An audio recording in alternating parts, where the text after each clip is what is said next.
It is 9 o'clock, and I do see Kathy and Jerry is in the room with us. So was that enough for a quorum? I think so. Yes. Okay, well, why don't we begin? And Do you want me to Okay. do the roll call? yes, please, let's do the roll call. I just want to remind everyone that this meeting is being recorded and live streamed. Jerry Abrahams. Here. Phil DeFranzo. Kathy McKinnon. Here. Commissioner Perez. Here. Franklin Perry. Chelsea Ross. Sarah Sanders. Here. And it looks like Chelsea Ross just joined. Here. We do have a quorum. Wonderful. Well, thank you and good morning, everyone. We have some rain on the way, much needed. And today our agenda is a series of reports, no big action items. But let's begin with the report on the last bond sale. Hazim.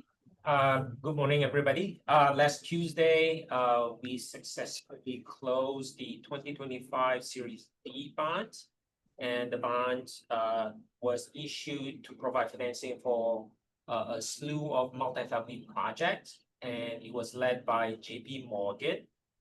This morning, we do have a representative from JP Morgan, Brent and Gloria, that will discuss and talk about how the sale went.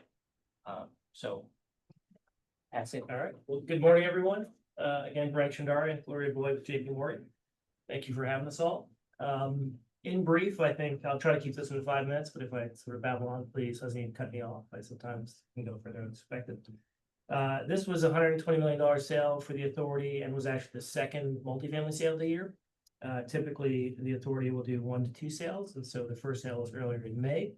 This was the second multifamily sale, about $120 million. And as you mentioned, it financed 12 multifamily loans.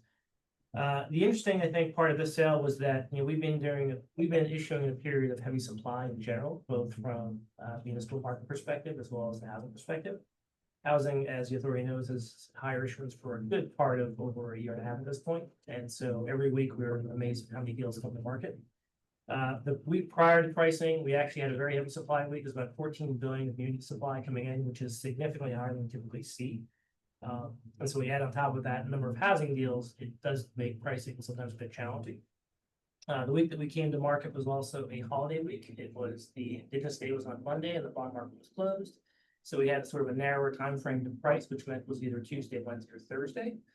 We opted to go into the market quicker and get in front of everybody on Tuesday. We also felt that it was a quieter week, or hopefully a quieter week from a housing supply front. There were only 3 deals in the market from Connecticut, a deal from New York, a deal from Alabama. Some of the headwinds for that week, though, was we actually had as much supply as the prior week, but all compressed. It was about 13 billion. And just to give context in terms of 13 billion, that's about 1.5 times the forward trailing average. So we were sort of taking the peaks of supply in general in the market. But again, good that we only had 3 other HFAs in the market, or 3 HFAs in the market that week, which made things a bit more. The other headwind, I think, is that with significant uptake in issuance, I think a lot of people are looking at what the cash available in the market is to invest. And so more and more, the underwriters and the investors are looking to see what cash is coming in for reinvestment, being coupon payments and principal or repayments of principal, because that typically has to be redeployed. So if you see periods of good reinvestment, that's a positive for the market. October has been one of those months where we've seen less reinvestment capital coming in. So you have both the headwind of higher supply and lower reinvestment cash, makes it a little bit more challenging. In addition, I think it's also key to focus on, there's been a fair amount of their, I'll call it geopolitical or economic activity that people can focus on, especially inflation. That week, we had a number of remarks from the administration regarding China trade war and tariffs and all that, so people were paying attention to that. We also were sort of in the middle of the shutdown, and unfortunately, part of what happens with the shutdown is a lot of the economic releases that come out don't come out. So CPI and PPI are expected that week. Those are both key figures folks look to for inflation data. Those did not come out. So of course, folks were paying attention very closely as to anything they could find in the market to sort of react to. We decided in conjunction with Hazim and Kate Mitter to decide to go out early in the market on Tuesday and try and get everything done in one day. Part of it was the structure allowed for that, even though we did have a mix of tax and taxable law, but for a very busy day. We decided to go out and try to get the deal done quickly. We also decided to have a distinct retail order period, which is typical of what we do for Connecticut because we tend to see good retail support. And so we wanted to make sure we had the ability to get investors in if they were interested early in the morning.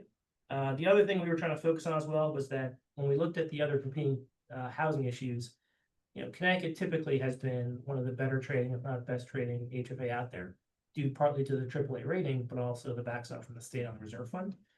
And so part of what we try to manage when we go out is to sort of make the case to investors, and this is why this is the best credit. And we want to try and price appropriately.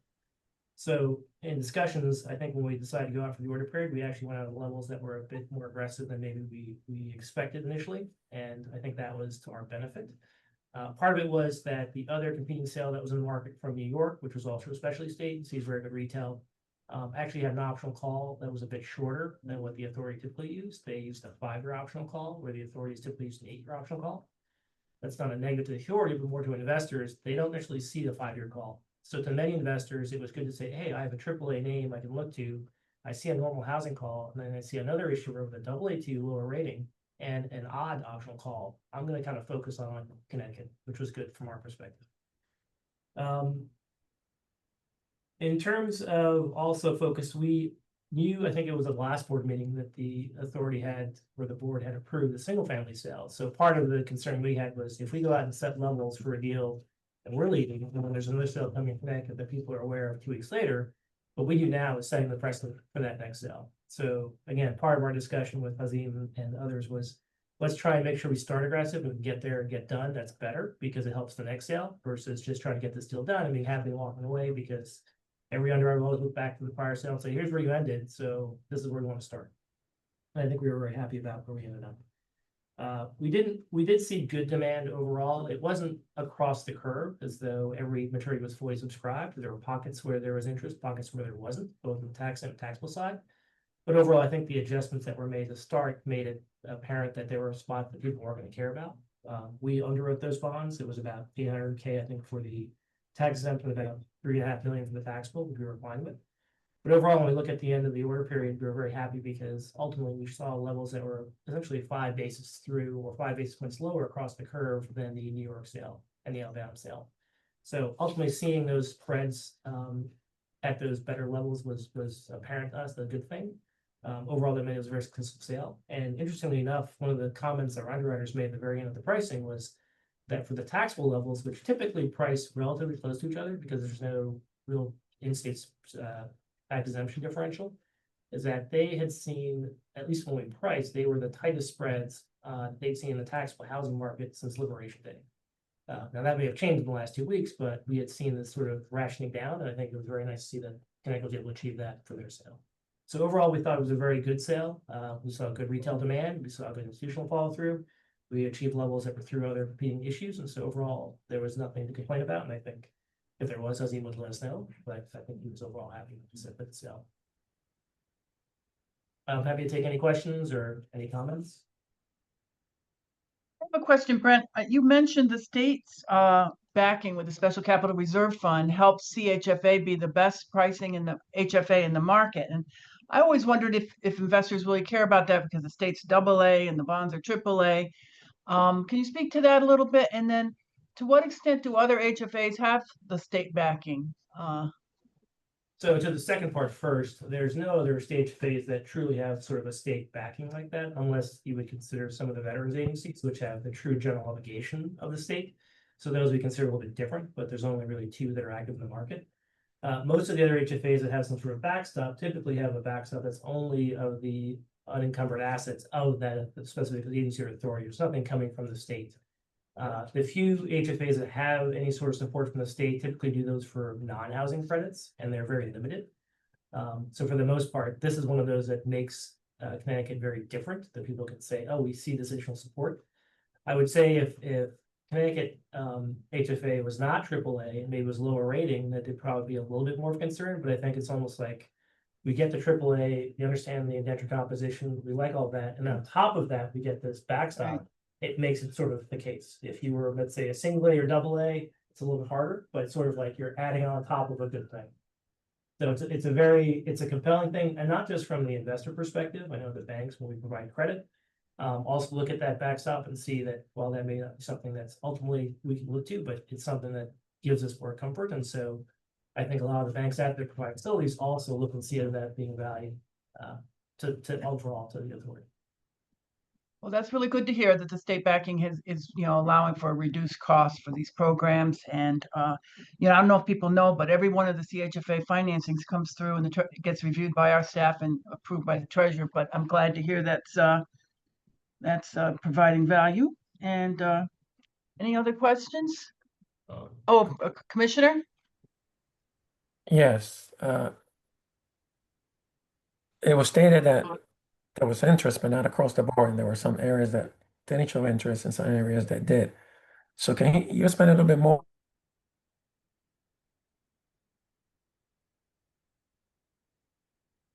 He froze.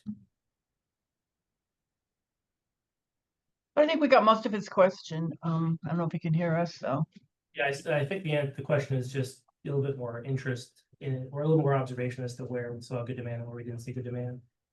It's not unusual to have cases where there are certain maturities just based on the shape of the curve where you don't see investor follow through.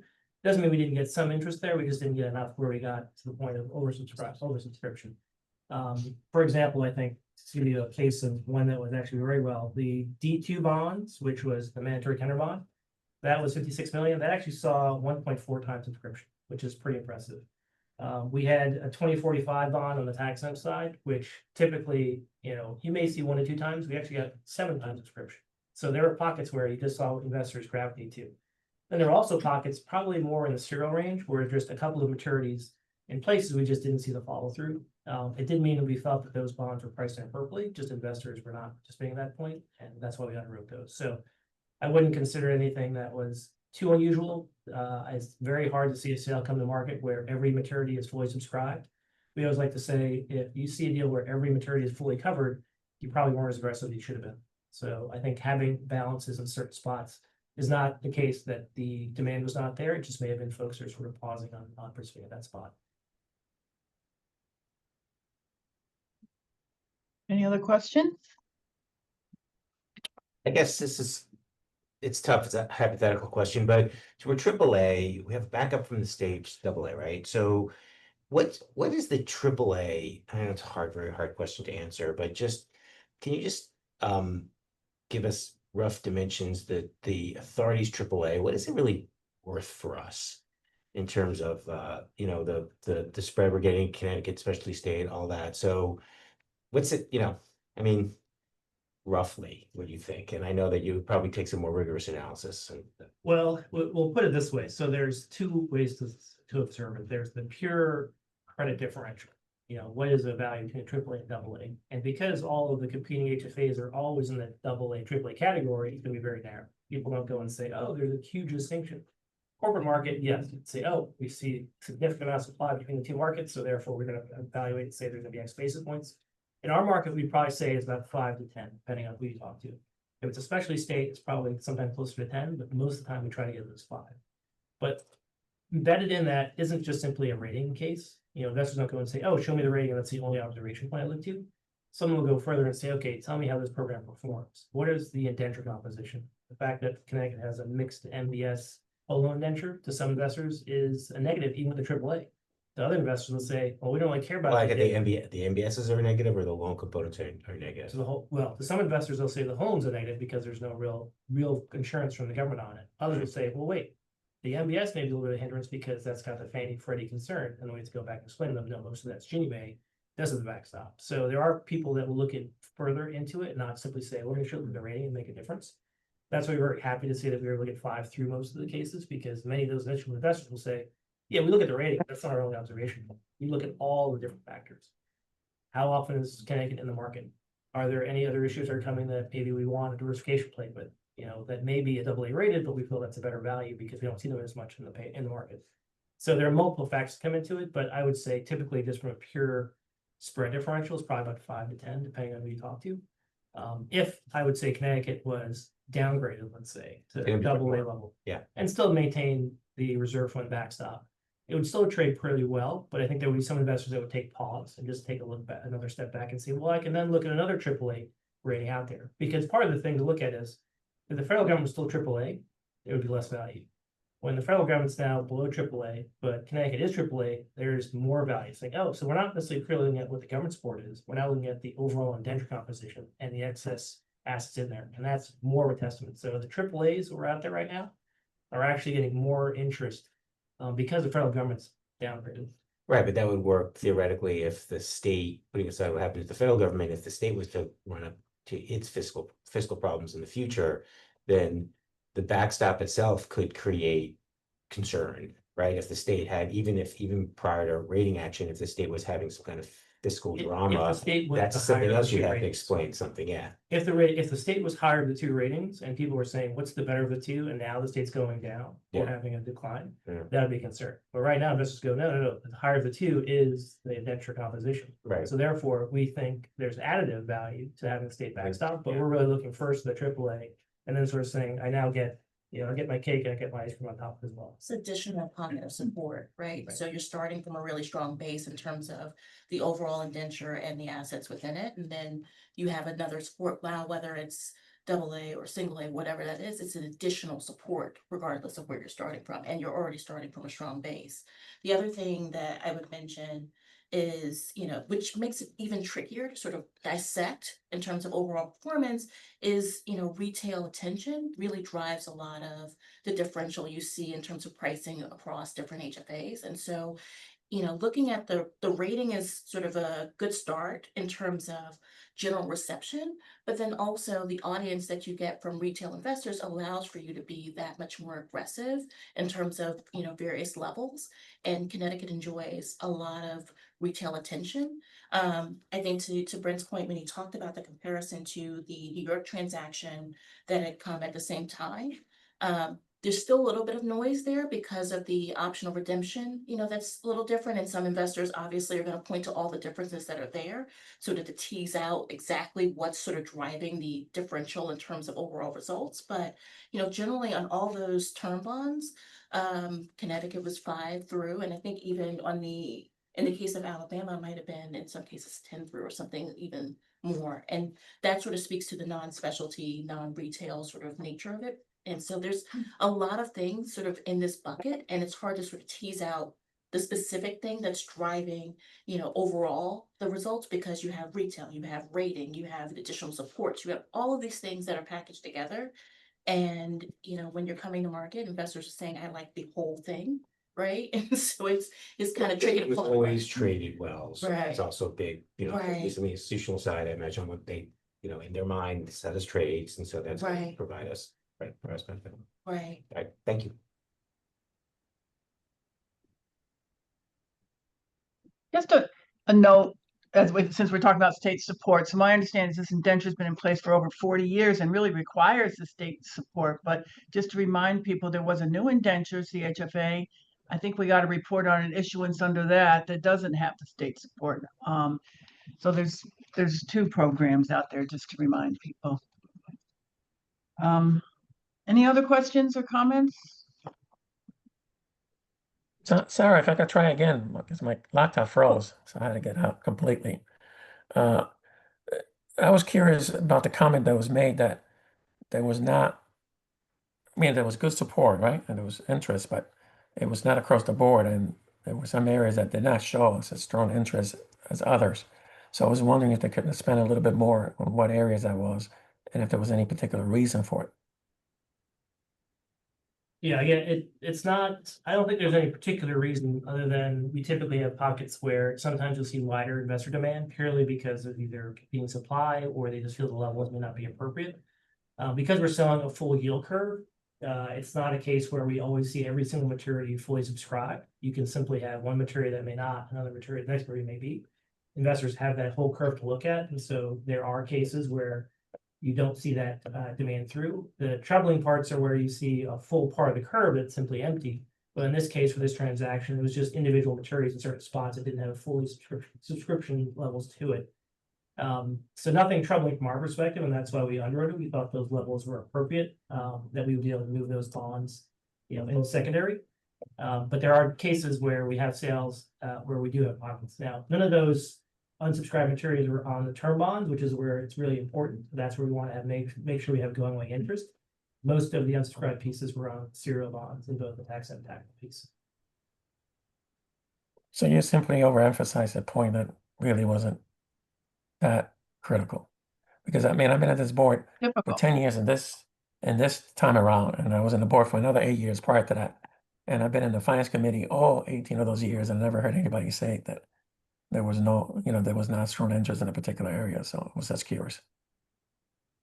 Yeah, I tell the truth, so if it's. If Well, I mean, as a matter, it's not necessarily you're not telling the truth, but you have, on one hand, you say there was not interest across the board, and now you're saying, yeah, but it was not significant.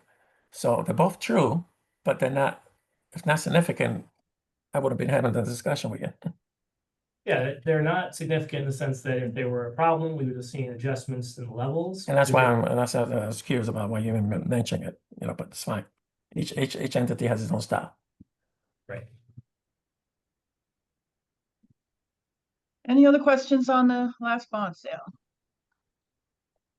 Seeing none, we'll move on to financial reports. Allison Murphy. Good morning. Before you are the September financial reports. On the revenue side, mortgage loan and investment interest revenue are coming in 30.1 million over budget through September and 43 million higher than last year. The increase in the authority's investment portfolio is a large driver of the year-over-year variance, as the portfolio is 855 million higher than it was the same time last year. On the expense side, bond interest expense is 12.8 million above budget through September and 33.3 million higher than last year. Propelling the prior year variance is the $805 million increase in outstanding bonds compared to the same time last year.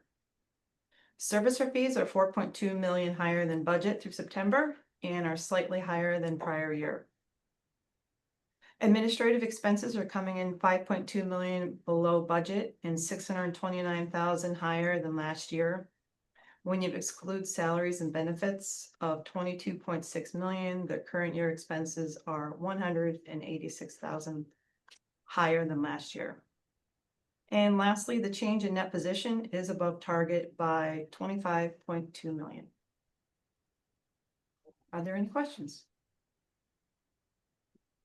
Would just like to note that change in net position is way above our budget and quite a bit above last year at this time. So good results. Any comments? On to production and delinquency reports with John Chilson. Good morning. For the month of September, the authority purchased 394 loans totaling $113 million. For the first 9 months for 2025, the authority purchased just under 2,300 loans, 2,296, for a total of $715 million. That's 257 loans fewer than the first 9 months of 2024, but the dollar difference is less than $1 million. That suggests that we're still on track to reach or exceed the $1 billion mark that we achieved last year. The average loan size accounts for the reason why there were fewer loans, but equal dollar amount. The average loan size was 280,000 for the first 9 months. 97% of September's production was securitized, 383 loans totaling $110 million. The mortgage-backed portfolio during September did break the $4 billion mark, increasing $92.4 million over August. The whole loan portfolio through August declined by 28 loans, $2.6 million, and ended with a balance of $1 billion. The delinquency rate for the whole loan portfolio was 6%, and loans in foreclosures year over year increased by 650,000, but the total number of loans didn't change. It was still 104, same as a year ago. And the carrying balance total was $11.7 million of foreclosures. For September, the authority also funded 81 down payment assistance loans totaling just under $1 million. An average loan size was 11,900. And 283 time to own forgivable loans totaling $6.7 million, and the average loan size was 23,600. For the multi-family portfolio, we had 5 loan closings in September. The overall portfolio increased by 2 loans to 614 loans totaling $1.6 billion. There were 7 permanent loan delinquencies, and the overall delinquency rate was still less than 0.5%. Any questions? Commissioner Press? Yes, an issue has been brought to my attention in the last month about a new policy that CHFA is thinking of implementing around dropping some entities that don't produce or buy or sell X amount of loans on a yearly basis. So I was wondering, can we get a report of that 300 and whatever, 364, I think it was the number? Who is it that's selling us the loan? You know, is it ABC Mortgage Company, you know, Piggy Bank, you know? I would like to see a report about who are the entities and what the number of loans that CHFA is buying for those entities. Yeah, we can provide that. We also have a report on our website that do track the performance by lenders year to date, but we'll share it with the committee. Yeah. And if you could, and if it's not a lot of work, if you have to do a lot of work, you don't have to do this part. But if you could have a column that gives us an idea what area do that particular entity focuses on. Like, for instance, is it a bank that primarily does business only in New Haven County, right? Or Right. only does business in Middletown, that kind of stuff. Because Yeah. that will also give some indication of the challenges that they have to overcome. Right. We'll share the footprint. Yeah. Yep. I appreciate that. Hey, John, how are we doing versus plan on time to own and down payment assistance? Do you know roughly what we're doing versus what we had budgeted and planned for? Honestly, I don't. Hasim, do you know in terms of what we budgeted for activity for? Yeah, so for time to own, it is based on the appropriation. So for the next 2 years, the state set aside 60 million per year, right? So We'll use all of it, no question. It's rolling. is rolling, Right. is rolling. So We won't, we will, but as far, so that's our plan, right, is to use Right. all of it, and we're, you know, and I understand it because they don't come in at once, but right. we use it as it comes in, and for this reporting period, we have used what came in.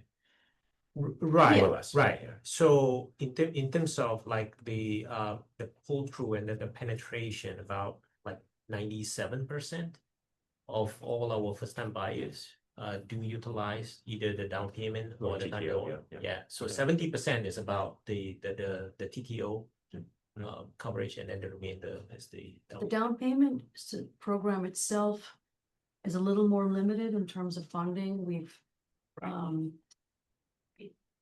there was a time when we were, allowing borrowers to take both sources and, you know, realize that probably didn't make sense. And so, we've been able to use down payment assistance program mainly for people who don't qualify for time to own, people who are above 100 AMI, you know, to the extent there's probably not many borrowers who are above 100. And then folks who haven't lived in Connecticut or can't prove they've lived in Connecticut for 3 consecutive years prior to the application.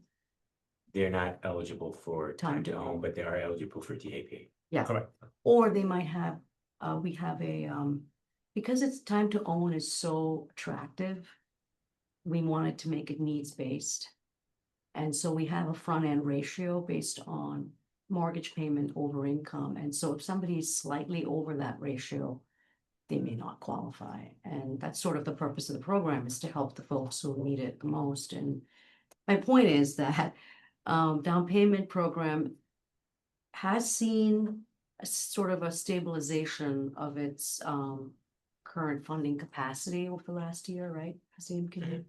Yes. So the amount of repayments and recoveries and interest earnings, if you will, on the corpus is meeting the demand currently, so we're kind of at a stable point.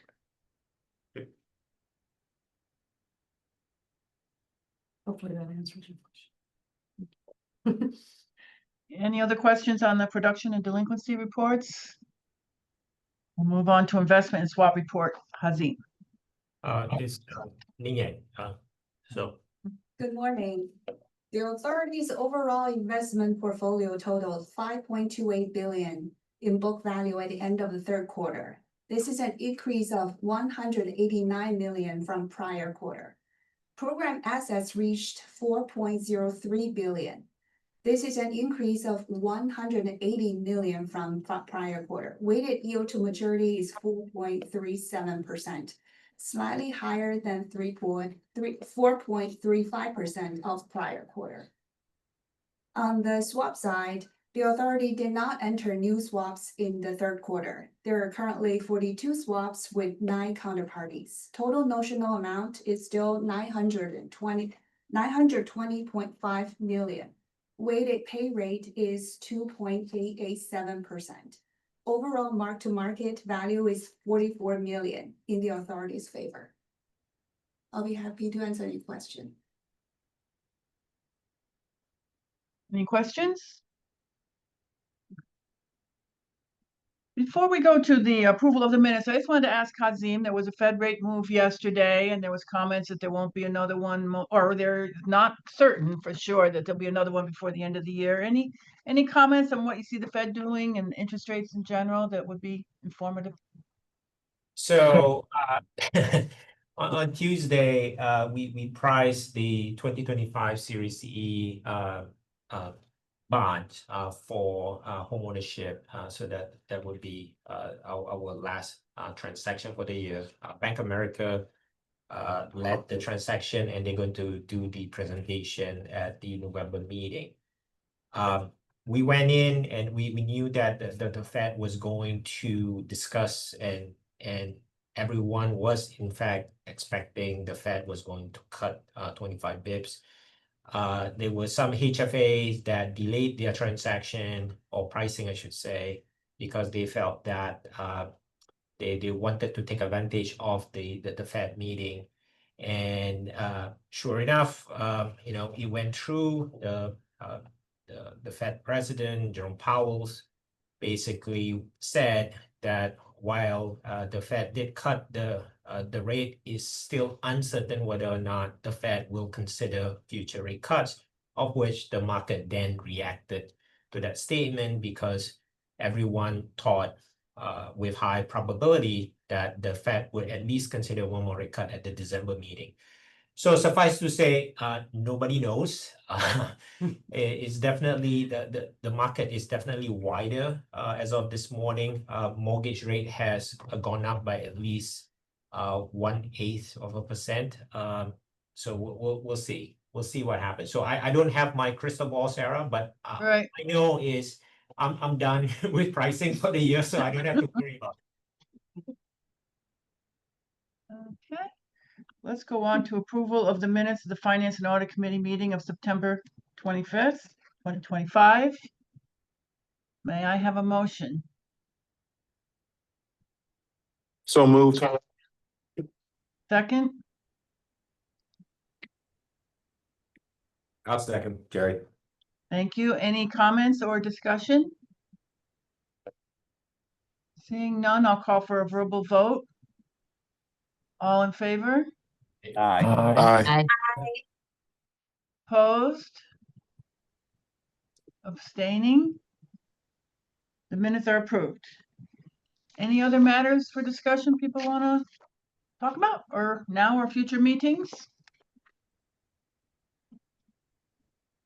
Hearing none, we'll adjourn the meeting and see you all in favor of adjourning, say aye, and we'll see you at the next meeting. Aye. Aye. Thank you. Thank you. Bye. Thanks, everybody.